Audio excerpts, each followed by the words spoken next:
3 Golden Eagles for War Thunder. Link in the description. Alright, originally I was going to do a commentary of the replay of this game right here, a 7-kill carry. But then I thought, you guys don't really like replays, do you? So instead, enjoy the show.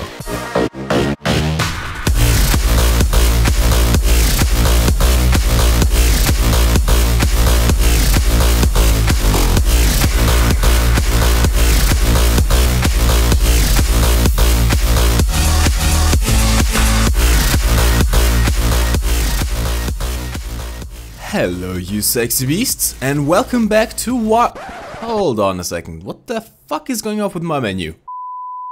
There, that is much better. Anyways, hello you sexy beasts, and welcome back to War Thunder! This is the F7F-3.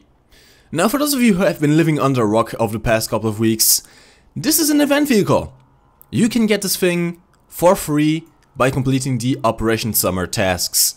Now, the earliest that any of you can get this aircraft is tomorrow, as of the date of release of this video. So on Friday the 19th. That being said, I got my hands on this thing a couple of days earlier. Being a YouTuber is so awesome. Just to take it right out of the way before anyone complains that I didn't play the aircraft, I did, alright? 33 battles. Okay, the win rate is shit. American teams, you know how it is. But the aircraft in itself is actually really quite good. Now, what are the differences between this and whatever we have in the regular tech tree, the F7F-1? Well, supposedly the engines are different. That being said, in-game, at 100% power, these engines actually output exactly the same power that the engines on the F7F-1 do. However, these engines have a lot more power when applying war emergency power. I think about 200 horsepower extra over the engines of the F7F when they use WEP. Which means that this thing, using WEP, is incredibly fast, it climbs incredibly well, and it is a very good acceleration as well. Now this aircraft, once you get your hands on it, sits at rank 4 and is a battle rating 6.0 aircraft. And yes, it is a full-blown premium vehicle. As such, you get the full benefits of a tier 4 premium vehicle. 552% research point bonus, 780% silver line bonus. This thing's a grinding machine. Now in comparison to the F7F-1, of course the major thing that already springs to mind is the Dmacc Speeds. Whereas the F7F-1, fully upgraded by the way, could only reach 688 km per hour at 5,182 meters, this thing can reach 708 at 4,877, which means that you don't have to climb quite as high and you can go faster. That being said, you also have a higher climb rate. Now the stat card is lying, of course. Here it only says 25 for this, 25.5 for this. But trust me, this thing is never, let's just say it's never the one that's lowest in the game. You always are either the highest or amongst the highest. You can climb with Spitfires, you can climb with Bearcats at around 20 degrees, this thing just pulls itself upwards into the sky. Now the armament stays exactly the same. You have 4 20mm M2 cannons mounted on the wing roots and 4 12.7mm machine guns on the underside of the fuselage. Now this is a blessing and a bane at the same time. The burst mass, even with this overwhelming armament, is, in parentheses, only 7.68 kilograms per second. Which is not the highest that you can see at this tier. I mean, this thing is a 6.0, you can get up here and face Me-262s, for example, which have an insane burst mass. That being said, it's a good combination of having the high velocity, high penetration M2s, which can do massive damage to the structure of the aircraft. Especially bombers, you can do massive damage to the engines of bombers, stuff like that, wing spars, you name it. Set fuel tanks on fire. The cannons are the ones that punch. The cannons are the ones that go at close range, use the explosive filler and blow the shit out of the enemy. There's one little problem though. As you can see, the M2s are mounted on the bottom of the fuselage, right below the feet of the pilot, and the cannons are mounted on the wing roots. Now, at least they're all mounted kind of tightly together, which is good for the overall accuracy of this aircraft. That being said, these are well, machine guns and cannons with different muzzle velocities, different ballistic properties, and mounted at different altitudes as well. As such, this is one of those aircraft that you kind of need to use vertical targeting on. Now, internally, the only other difference between the F7F-3 and the F7F-1 is the extra fuel tank. Thankfully, all of the fuel tanks are mounted in the fuselage, as such you don't have the problem of catching random hits to the massive wings, by the way. These are massive wings, and set those on fire. That's not really a problem. Fires generally don't tend to be a problem in this aircraft. That being said, if they do hit your fuselage, yeah. These fuel tanks are all very tightly clustered together. If you get set on fire, which is rare, but if you get set on fire, you're probably going to die. But again, the wings just are massive and have no fuel tanks in them. Oh, and yes, don't worry. This decal that's on the entrance of the engine, I put it in myself. I kind of like it. It looks cool. But yeah, these decals, these numbers here, these here, they aren't part of the standard camouflage. Actually, that being said, the standard camouflage even doesn't look like this. This is the standard camouflage. Using this in sim you could kind of disguise this aircraft as being an F7F-1. Or, if you wanted to, you could look like the Hulk. Alright, but enough time wasted to just look at the aircraft in the hangar. You saw a 7-kill game before, in the intro. How about another 5-kill ace? Let's go. Alright, and here we are. Release battle on Sicily in the F7F-3. Now, a thing that I didn't quite mention in the hangar review was the extra armament that this thing can actually take. Now, whilst it has the same kind of cannons and machine guns that the F7F-1 gets, this thing can carry more in terms of ordnance.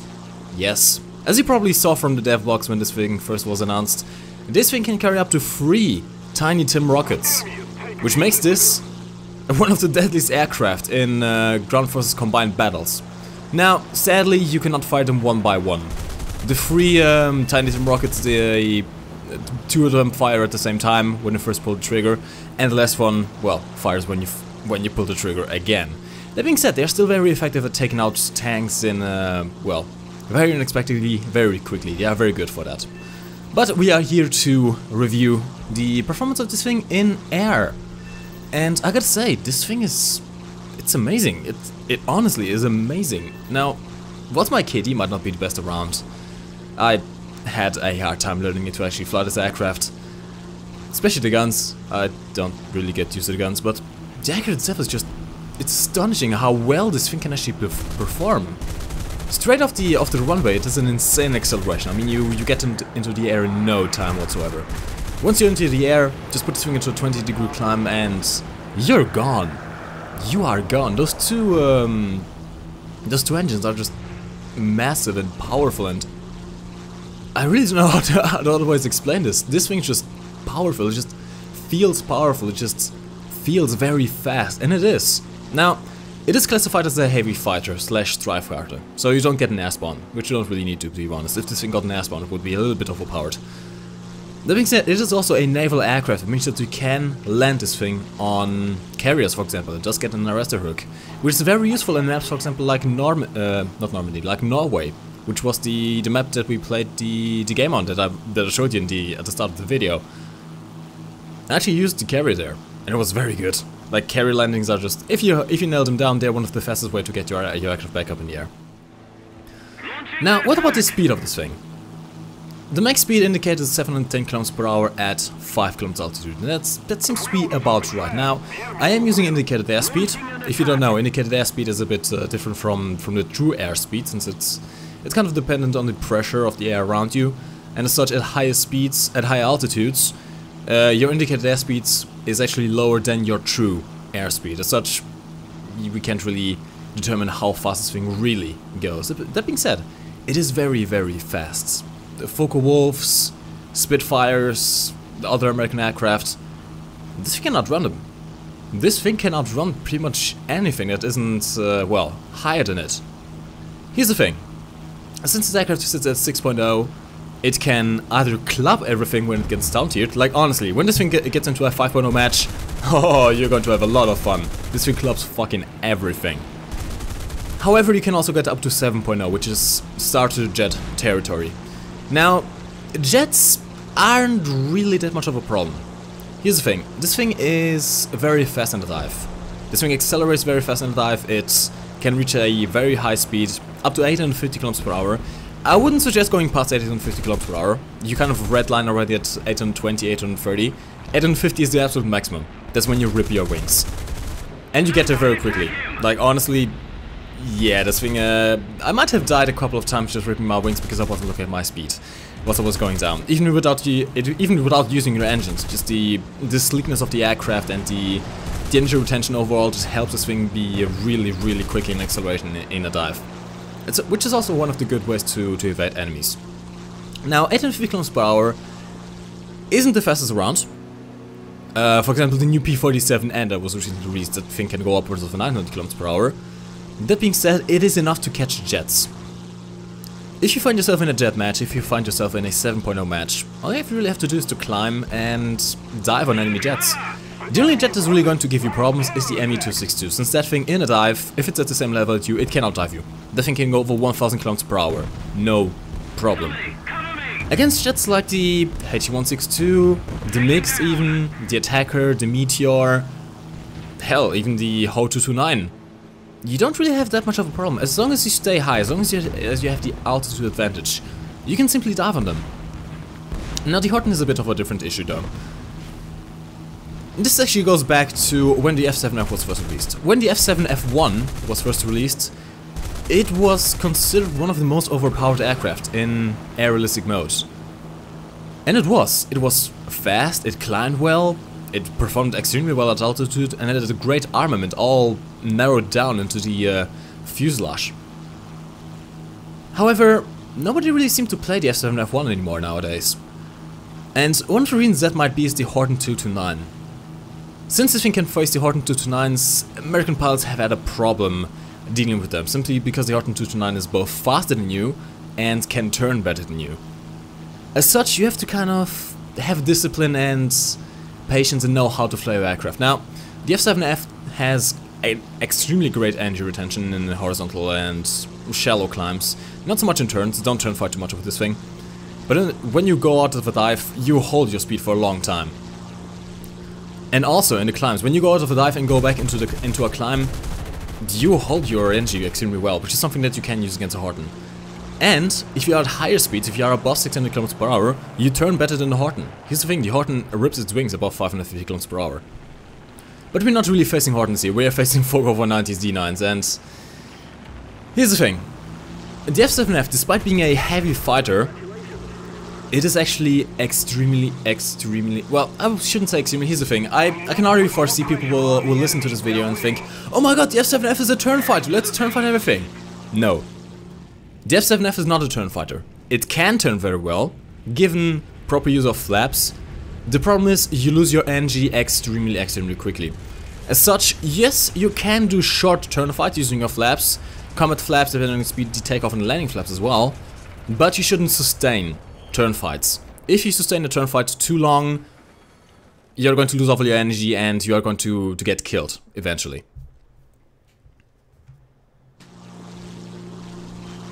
Now, the roll rate of this thing is a bit problematic. See, since the engines are mounted on the wings and not closer to the fuselage, this results in a more spread out mass, so to speak. It's a bit of a physics complication here, but in short, the roll rate of this thing is not very good. It's not very good. Even though it has kind of short, stubby wings, you cannot really outroll much. And this is a problem when you go after enemies. See, the thing is, the roll rate combined with the rudder that doesn't really seem to respond too well result in an aircraft that doesn't really respond very well to fast changes of course. You can hold up very well with the elevator. The elevator just pulls this thing around, especially at higher speeds. The thing is, if the enemy rolls away from it, from their predicted path, you're going to have trouble following them, which is problematic when you want to shoot them down, of course. Now you can kind of amend that by trying to predict what the enemy is doing, but if they are aware of you, it's going to be hard to shoot them down. Now, as I said early on, the landings in this thing are interesting.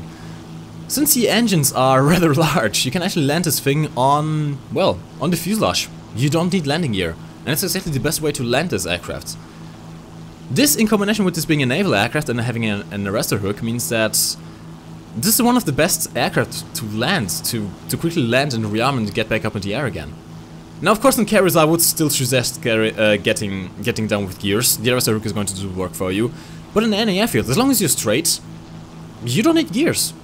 I never use the gear to land on an airfield in this thing. Now I do have to watch out for one little thing, one little detail. The control cables are all mounted in the bottom of the fuselage. As such, as soon as you touch down, your tail control is gone. So you cannot adjust your course. You have to go in as straight as possible. That being said, you can end at over 500 km/h, no problem. Now, one thing I did want to mention with this aircraft was the overheating issues. As I said before, the engines at 100% have about the same power as the F7F-1s. The real strength of this aircraft lies in the water emergency power. The problem is, it really strains the engines. This thing, after about 10 minutes of flight, it overheats. You cannot use your web anymore. You have a limited amount of webs that you can use. And as such, you have to kind of use web as if it was a nitrous boost. Yes, it is very good at the start of the match to climb, but once your engine starts heating up, you cannot use it anymore. Actually, even when after a certain time, you can't even use 100% anymore. You have to cruise around at 95%. And as the match prolongs, you have to reduce your engine power more and more and more. Which is why you should always consider doing a quick landing in the middle of the match to reset that engine temperature and have your full power again. Now, this is problematic when you go up into longer prolonged matches. This is more of a short engagement aircraft. Yes, you can sustain yourself with the massive amounts of fuel and the massive amounts of ammo. I forgot to mention this, but the MG can carry 1,400 rounds, the cannons can carry 800 rounds. So this thing can sustain itself. But as the match prolongs, your engines are going to heat up more and more, and you are going to put out less engine power. So do keep that in mind. That being said, the engines themselves are very resistant. Being both radial engines, they can sustain a lot of damage, and even when they sustain damage, even when they are orange, you can still get back to base quite easily. You might not be very combat effective, but they still pull hard enough.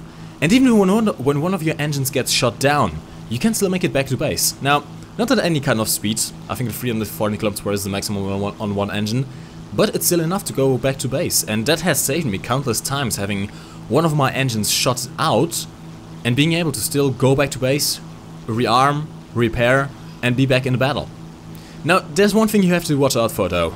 These engines are a little bit too powerful for their own good. If one of your engines gets shot down and you decide to pull full power to one engine at low speeds, you can get this thing into a flat spin. I've had this happen to me once on Hokkaido. It was not pretty. Now, the main foes of this aircraft are, as I said before, the Horten 229 and the LA9. Now, the Horten 229, if you have trigger discipline, if you have flight discipline, you can beat them with your energy retention. You just have to pray that they cannot hit you with those 30 mils. The LA9 is a bit of a different issue. To this day, I still don't know how to fight LA9s. They are faster than you at low altitude, they have a better roll rate than you, they have no problem shooting you down, and they turn better than you. Lavochkins are kind of a problem in this aircraft. Now, you might be able to face them at higher altitudes, you might be able to outrun them, but at low altitudes, you're going to have problems. So, in short, is the F7F worth it? The F7F-3? Yes. Oh my god, yes. Even despite the drawbacks of the engine overheat, that's really the worst of your problems. The aircraft is just fast, it accelerates well, it climbs well, it is very fast. Not so much at low altitude, but at high altitude this thing is just absolutely insane, and the armament is great. So, you're going to enjoy this. This might be one of the best premiums the US gets. Anyways guys, as always, like this video if you did, subscribe if you're around here, and as always, my name's MikeGoesBoom. Thanks for watching. You can lift your head up to the sky, take a deeper breath and give it time. You can walk the path among the lines with your shattered frame of mind. Or instead you could always stay.